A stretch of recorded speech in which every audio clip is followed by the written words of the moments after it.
আসসালামু আলাইকুম, সবাই কেমন আছেন? আলহামদুলিল্লাহ, আমিও আল্লাহর অশেষ রহমতে ভালো আছি। তো এখন কোথায় যাচ্ছি আপনাদের সাথে শেয়ার করব। চলে যাচ্ছি আমরা আমাদের এলাকার একটা রূপসা বেকারিতে। তো আসলে মূলত আমার ভাতিজা বউয়ের তার মিষ্টি খাইতে মন চেয়েছে, আমি শুনেছি আমার ভাবির কাছ থেকে। তো যেহেতু বাচ্চা হবে, তো তাই যেহেতু তার মিষ্টি খেতে মন চাইছে, তো চিন্তা করলাম যে মিষ্টি এনে খাওয়াবো। তা আমার হাজব্যান্ড বলল যে না, বেকারিতে নিয়ে চলো, বেকারিতে যে তার যেই প্রকার মিষ্টি খাইতে মন চায় সেটাই খাওয়াবো আমরা। তো সেটাও তো একটা ভালো কথা, তাই না? যে আমি না হয় বাসায় আনলে 1 কেজি মিষ্টি আনতাম, তো ওখানে ও যতটা আইটেম খেতে চায় সেটাই খাওয়ানোর জন্য আমরা চলে যাচ্ছি। তো ওয়েদার কিন্তু হালকা গুড়ি গুড়ি বৃষ্টি পড়ছে, তার উপরে রাস্তার মধ্যে দেখেন আমাদের এলাকাতে মানে কাজ চলছে। তো এদিকে তো আসলে রিক্সা আসা বন্ধ, তো যদিও বেশি দূরে নয়, কাছে, দেখতে পাচ্ছেন আপনারা।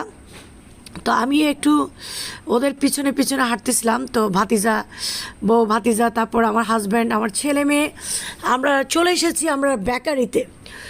তো বেকারিতে চলে এসেছি, দেখি সামান্য কি করা যায় ভাতিজা বউর জন্য, যেহেতু বাচ্চা হবে। আপনারা সবাই দোয়া করবেন, আল্লাহ যেন সুস্থ সবল একটা বাচ্চা দান করেন, অবশ্যই দোয়া করবেন। তো অনেকে তো আবার সেটা জানেন যে বাচ্চা পেটে থাকলে অনেক কিছু খেতে মন চায়। তো যাই হোক, আমার কিন্তু ভর্তা খেতে মন চেয়েছিল, আমি খেয়েছি অনেক। তো এই যে দেখেন, ওকে আমি জিজ্ঞেস করছি ভাতিজা বউকে যে তুমি কি খাবা, তো আমাকে দেখাই দিচ্ছে কি কি খাবে। আমি আপনাদেরকে দেখাবো যে ও কি কি নিয়েছে, কি কি নিয়েছে সেটা আমি শেয়ার করব। তো হয়তো অনেকে বলতে পারেন যে শো আপ করার দরকার কি, আর করছি ভাই, কন্টেন্ট তৈরি করতে হবে ভাই। এত কন্টেন্ট পাবো করে ভাই? হ্যাঁ, ফেসবুককে এখন চাকরি আমাদের, কন্টেন্ট দিব, কন্টেন্ট না দিলে তো হবে না। তো যাই হোক, চেষ্টা করতে তো কোনো সমস্যা নাই, তাই না?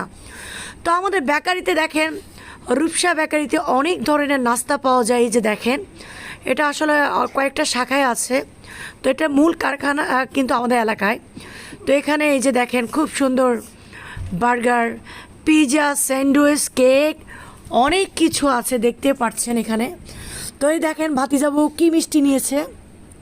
এই যে প্রথমে সন্দেশ খাচ্ছে সে বিসমিল্লা বলে। তো সবাই তার জন্য দোয়া করবেন, সে যেন সুস্থ থাকে, ভালো থাকে, এবং আল্লাহ ভালো একটা বাচ্চা দান করেন, সুস্থ সবল। তো দেখেন এই যে সে কিন্তু অলরেডি সন্দেশ খাচ্ছে। তো সন্দেশ নিয়েছি, আসলে আমি মিষ্টির নাম এতটা আমি জানি না। তো ওখানে দেখেন তাকে আমরা 1 2 3 4 5 আইটেম মিষ্টি নিয়ে দিলাম। তো এটা কিন্তু বাসায় গেলে কিন্তু 5 আইটেম মিষ্টি নিতে গেলে 5 কেজি।